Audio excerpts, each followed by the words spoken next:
हम बात करेंगे मन पर नियंत्रण की।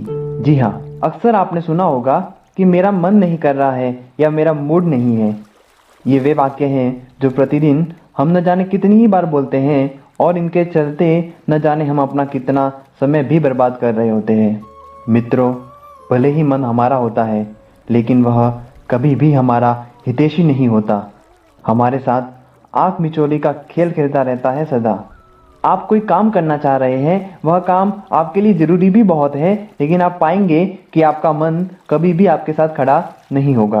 हाँ, गलत कार्यों, मनोरंजन व फालतू के कार्यों के लिए वह आपके साथ तो क्या, आपसे भी 2 कदम आगे चलता दिखाई देगा। किंतु जहाँ बात किसी बड़े उद्देश्य की आएगी, शारीरिक श्रम की आएगी, मानसिक परेशानी की आएगी, तब मन उस कार्य के विरोध में खड़ा हो जाएगा। क्या ये सत्य नहीं?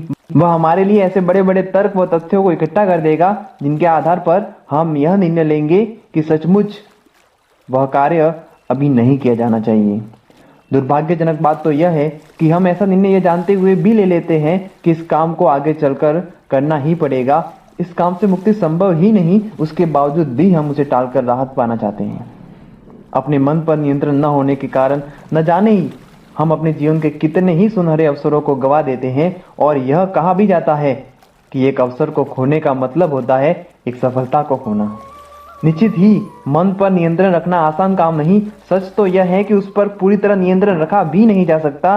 क्या हवा को कोई बांध सका है? ठीक उसी प्रकार मन को भी नियंत्रण में नहीं रखा जा सकता। ऐसा करना केवल एक असफल प्रयास मात्र है। तो क्या मन पर नियंत्रण नहीं रखा जा सकता? क्या मन इसी तरह अपनी मनमानी करता रहेगा? नहीं, अवश्य ही हम उसे पूरी तरह नियंत्रण में नहीं रख सकते, किंतु मन के विरोध में अवश्य ही खड़े हो सकते हैं। जब भी आपका मन किसी कार्य को थोड़ी देर या कल के लिए टाल दे, तो उसी समय अपने आदेश के विरोध में खड़े हो जाएं।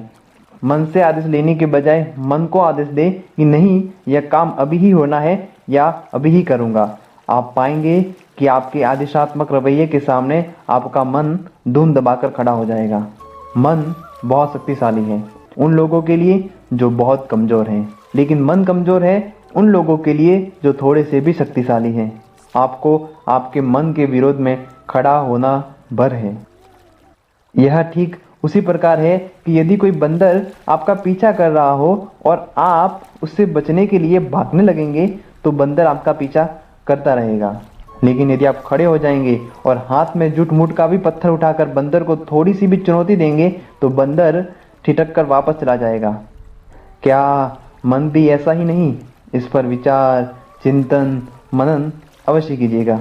आपसे फिर मुलाकात होगी ब्रेन जिम पर जल्द ही।